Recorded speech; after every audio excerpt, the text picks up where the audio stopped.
Hey, what's up? My name is Addie, and in today's video, we are going to be painting gouache style flowers in Procreate. Quick couple notes before we get into the video. I'm going to be using a sketch that I have already drawn, and it's available to download as a transparent PNG file. The main focus of the video is going to be how to get a realistic looking gouache effect using the goopy paint brushes from my Messmakers set. So a link to download the color palette as well as the sketch are in the description below, along with a link to the Messmaker brushes if you want to check them out. All right, let's get started. So I am working in the screen size canvas option. I've added 5 layers and my sketch is sitting on the topmost layer. Starting on the bottom layer, we are going to paint in a background color. I'm going to grab this light pink color and the smeary goopy paintbrush. And I'm going to set the brush size to 100%. Center my canvas here in the screen. And then I'm going to draw a rectangle, and without lifting my pencil from the screen, I'm going to fill this with color and then kind of square off the top. If I zoom in here, you can see it has some texture and it covers the entire sketch area. And then I have a bit of a margin on each side. Then I'm going to grab the transform tool and reposition this just a smidge. Switching the setting to freeform, we can change the proportions a bit. I'm going to squish it in and then tap the transform tool once more to release that. Now, switching to my thick goopy paintbrush, I'm going to work on my second layer. In this, we're going to create a solid fill of everything in the sketch. So here's where we get to choose our flower colors. I'm going to start with the tulip, and I'm grabbing this plum color. Feel free to pick something different. There's a lot of great tulip colors in this palette. My brush size here is set to about 6%, and I'm zooming in on the first tulip and filling this with color. This brush is pressure sensitive for size, so I'm using really light pressure to use narrow brush strokes to get into the little nooks and crannies. And I'm not going to worry about painting each petal individually. I just want to fill everything with solid color here. You can see I'm using multiple brush strokes, lifting my pencil. One of my favorite things about this brush is that it has this kind of two-tone effect, meant to look as if the paint is really laying on thick and there's light picking up the actual texture of the brush strokes. So it's got some highs and lows. And then I'll zoom in on my second tulip here. And with this brush, the more that you press, the more the lighter tone comes through. And then if you use less pressure, it'll be mostly the darker color.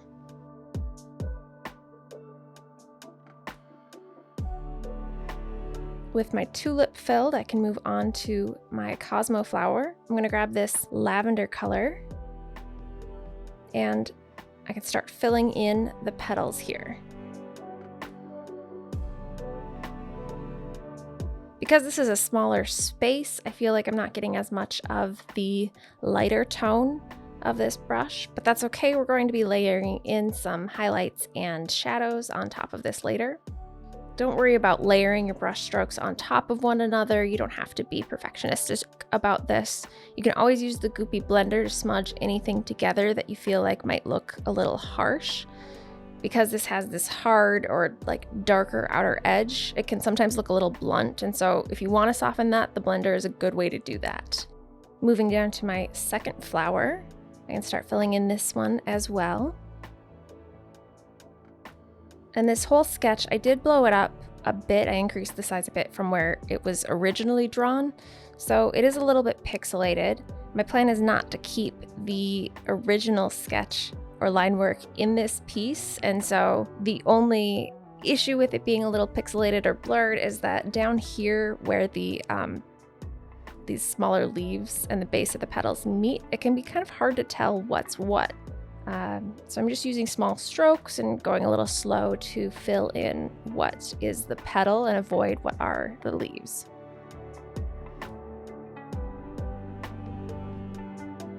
Now I realize because I'm going slow and using light pressure, I'm really getting almost none of the lighter tone with this brush. So I'm going to go over these petals once more with more pressure all at once to mix in some of that lighter tone. And then switching to the eraser tool, pressing and holding so that I stay on the same brush. I'm going to decrease the size and just clean this up a bit with the eraser.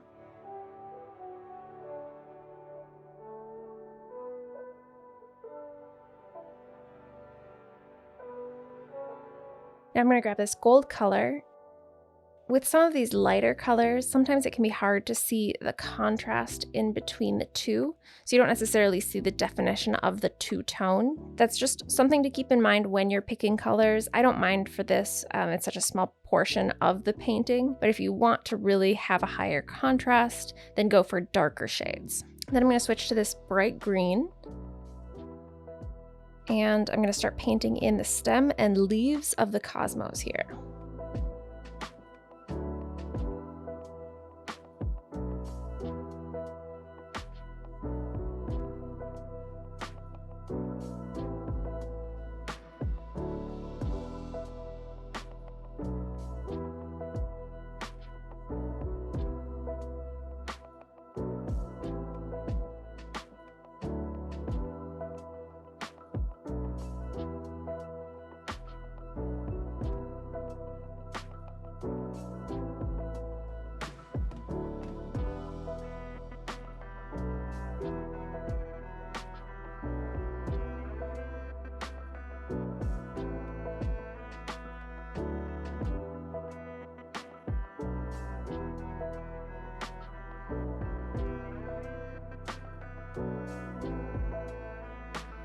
Now with my cosmos stem painted, I'm going to switch to this light mint green color here and paint in this unopened bloom here in just these little 2 spots, so hardly anything.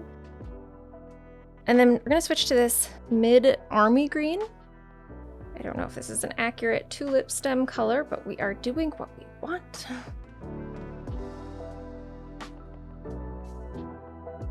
For these really small areas, if you want, you can certainly add a new layer and paint underneath the current layer. You could split all of this up into different layers if you want, but I'm going to keep it simple for this and paint all in one layer.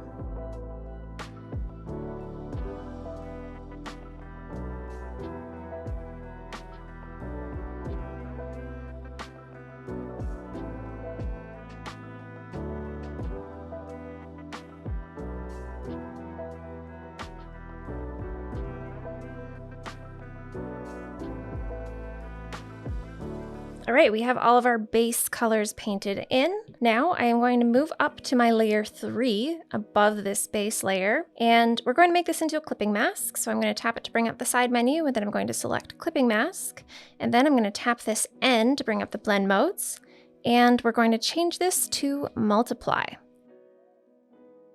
Tapping my brush to bring up my brush menu, we're going to switch to the smeary goopy paint.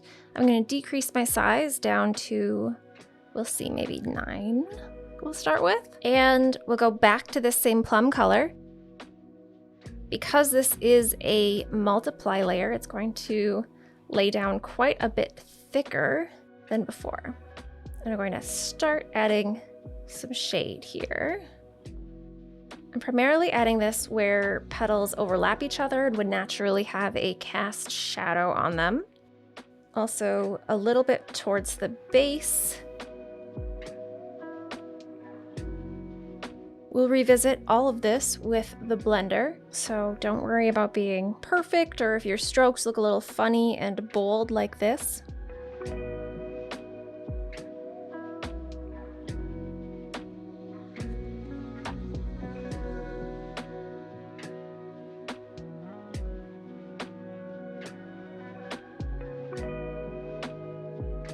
Then I'm going to grab the same lavender that I used on the cosmos.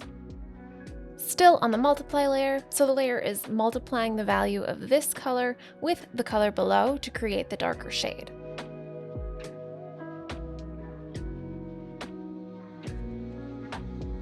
Keeping in mind that if I'm going to get rid of my line work, I'm going to want definition in some of the places where the line work currently gives the flower definition. So I'm being sure to add in that extra contrast along the overlap of the petals, particularly on this flower as it's in a profile view. I feel like I see a lot of gouache that is like outlined, and so that's certainly something that you could do here. Looks like I forgot to paint in this mint, so I'm going back down to my layer 2, and we're just going to pop in. I don't even care, I'm using the smeary paintbrush. We'll just pop in a little bit there so that's not empty. Moving back up to my multiply layer. And while I'm on this mint, we're gonna go ahead and use this on the cosmos. So here I'm adding in some shade along the left side of the stem, and then anywhere that the leaves twist or turn, I am shading the twisted side of the leaf. Because this is a clipping mask, you can work outside of where you have color on the base layer, and it will still confine it to anything that you painted on the base layer. So that's useful for some of these narrow areas, especially when we get to these tiny skinny leaves. I mean, like, is what I'm doing even making a difference? We don't know.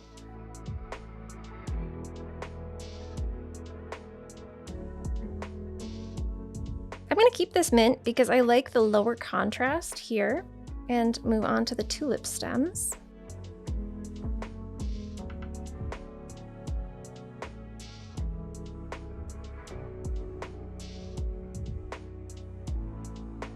And then we're going to grab this light yellow gold.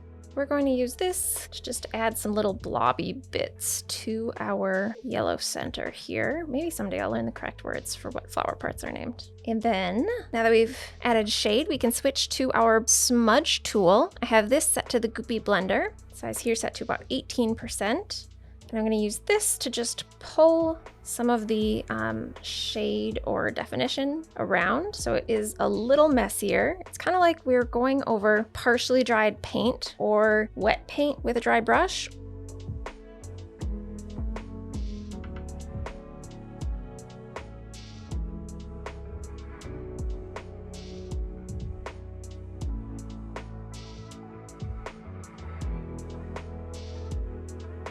So now that we've blended this, I'm going to move up to my layer 4, and this one I'm going to make into a clipping mask as well. And then tapping the N, we're going to set this to add, and then I'm going to reduce the layer opacity. We'll start with it at 30%. We might want to change that later. And then on this gold color that I used on the center of the flower, still on the smeary goopy paint, we're going to add some highlight.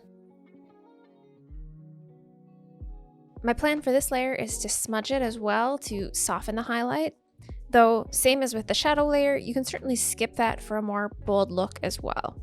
I think both ways can look really great with a gouache style. Though we switched shadow color on the flowers and leaves for this, I'm going to use the same color for all of these highlights.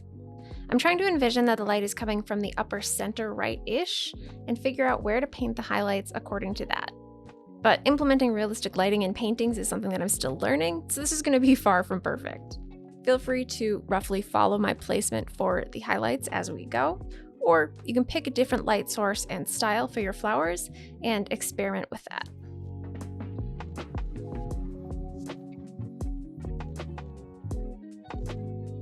As I'm editing this, I'm realizing that the light on this particular Cosmo really doesn't make sense, but you know what? We're just going to go with it. Once I add in the highlights on the flowers, including the center of this Cosmo, don't forget that, I'm going in on the leaves and then the stems. And this really helps give it more dimension, helps it make it look a little more round. This is going to take a little bit, so I'm going to speed everything up for you, and there will be a timer on the side showing you when the next step is.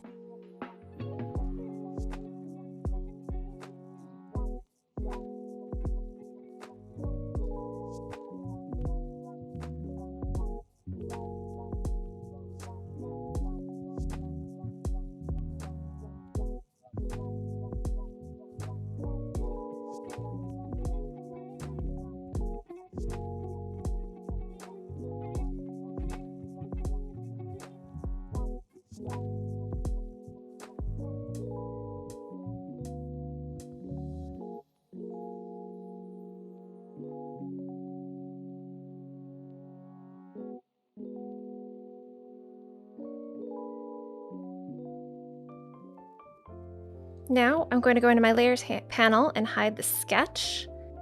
And I can see I want a little more contrast on the edge of these because the highlights make this blend into the background. So we're going to grab the smudge tool, and I'm reducing my brush size down to about 4%. I'm just going to push this in a bit from the edges. And because this is a separate layer, it will make the layers that we've painted underneath be more visible and add that contrast between our background and our highlights. My original plan was to blend out this highlight layer, but as I'm going through this, I kind of like the more bold look. So I'm going to leave it as is. Feel free to blend out the highlight a little bit more if you prefer to make that match more of what we did with the shadows.